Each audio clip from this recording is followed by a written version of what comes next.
My dear students and parents, my name is Gagandeep Ahuja, and through this video, let me take an opportunity of introducing myself as a faculty physics.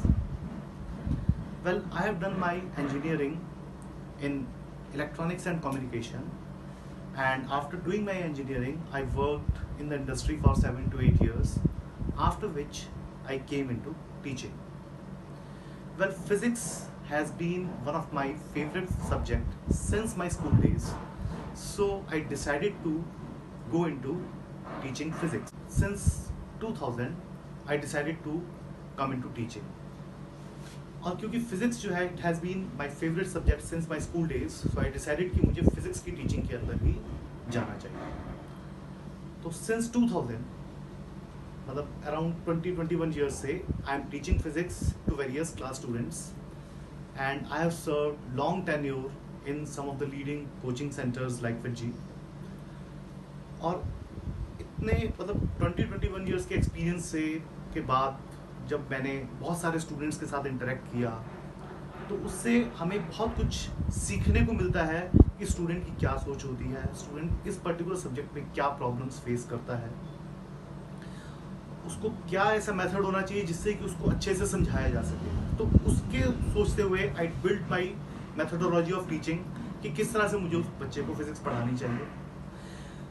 तो basically जो मेरी stress होती है physics को पढ़ाते हुए वो ये होती है कि मैं बच्चे को, पहली चीज़ ये है कि बच्चे के अंदर एक इंटरेस्ट पैदा करूँ सब्जेक्ट के लिए. Second thing, emphasis is laid on कि उसके बेसिक कॉन्सेप्ट्स उसको बहुत ही स्ट्रांगली क्लियर किए जाए. क्योंकि बिलीव में आप स्ट्रॉन्ग से स्ट्रॉन्ग, डिफिकल्ट से डिफिकल्ट प्रॉब्लम्स आप इजीली सॉल्व कर सकते हैं अगर आपको बेसिक कॉन्सेप्ट्स बिल्कुल क्लियर है, बिल्कुल क्लियर है अगर. सो जब भी मेरी कोई क्लास होती है फिजिक्स की तो मेरी जो पहली कोशिश होती है वो ये होती है कि स्टार्टिंग में मैं बच्चे के साथ जो लास्ट क्लास में मैंने डिस्कस किया है पहले उसको एक रिवाइज करूं. देन उसके बाद आई कम ऑन माई सब्जेक्ट जो मुझे पढ़ाना है, जो टॉपिक मुझे पढ़ाना है.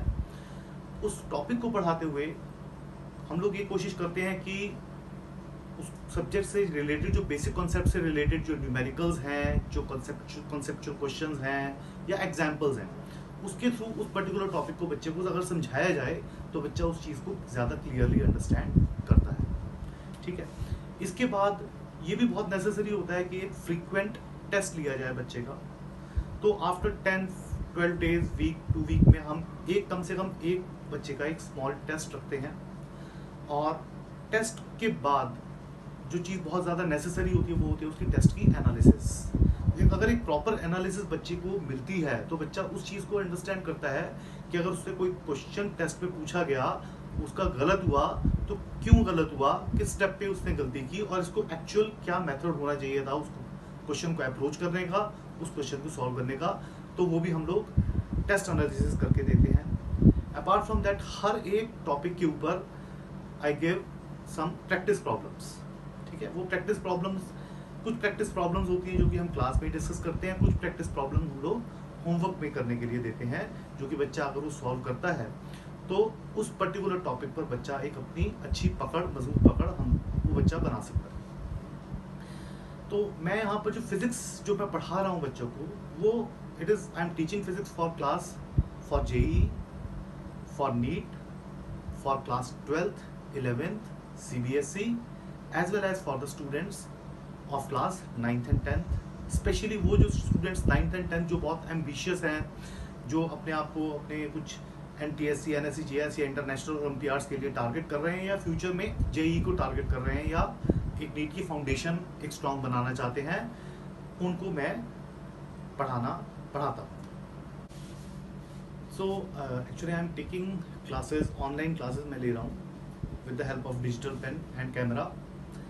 और अगर आपको लगता है कि फ़िज़िक्स जो है एक वाकई में एक चैलेंजिंग सब्जेक्ट है, और अगर आपको लगता है कि फ़िज़िक्स के कॉन्सेप्ट्स को समझने में आपको प्रॉब्लम हो रही है या फिज़िक्स के न्यूमेरिकल्स को सॉल्व करते हुए आपको बहुत प्रॉब्लम आती है कि किस तरह से उस क्वेश्चन को अप्रोच करना चाहिए या किस तरह से उस क्वेश्चन को स्टार्ट करना चाहिए, एंटर करना चाहिए क्वेश्चन में, सो डेफिनेटली आपको मेरी क्लासेस, ऑनलाइन क्लासेस आपको ज्वाइन करनी चाहिए. मैं आपको गारंटी देता हूँ कि आपको इस चीज़ में बहुत फ़ायदा होगा. एंड स्पेशली जैसे कई कॉम्पिटिटिव एग्जामिनेशन होते हैं, JEE का या नीट का एग्जामिनेशन होते हैं, तो उसके अंदर जो क्वेश्चन आते हैं, नंबर ऑफ क्वेश्चन जो होते हैं वो काफ़ी ज़्यादा होते हैं, और उन क्वेश्चंस को सॉल्व करने के लिए you need some special techniques.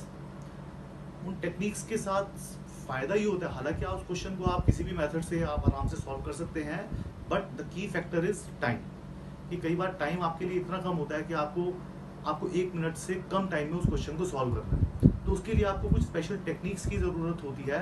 और कई बार ये जो टेक्निक्स होती हैं, देखिए स्कूल में तो सिखाई नहीं जाती, और कई बार बुक्स में भी ये टेक्निक्स सारी की सारी टेक्निक्स नहीं होती। ये आपको एक अच्छा टीचर जिसने अपने एक्सपीरियंस से उन टेक्निक्स को डेवलप किया है, सीखा है, वो आपको कम्युनिकेट कर सकता है। सो डेफिनेटली मैं उस चीज़ में बिलीव करता हूँ। तो अगर if you are looking forward to scoring good marks for various competitive examinations as well as अपने स्कूल के टेस्ट में भी, अगर आप अपनी परफॉर्मेंस अगर आप इम्प्रूव करना चाहते हैं, आप क्लास 11th में हैं, आप क्लास 12th में हैं, आप नीट को टारगेट कर रहे हैं, जेईई को टारगेट कर रहे हैं, या फिर आप 9th एंड 10th के एम्बिशियस स्टूडेंट्स हैं, तो definitely I will be interested in interacting with you online. Okay, see you soon, bye.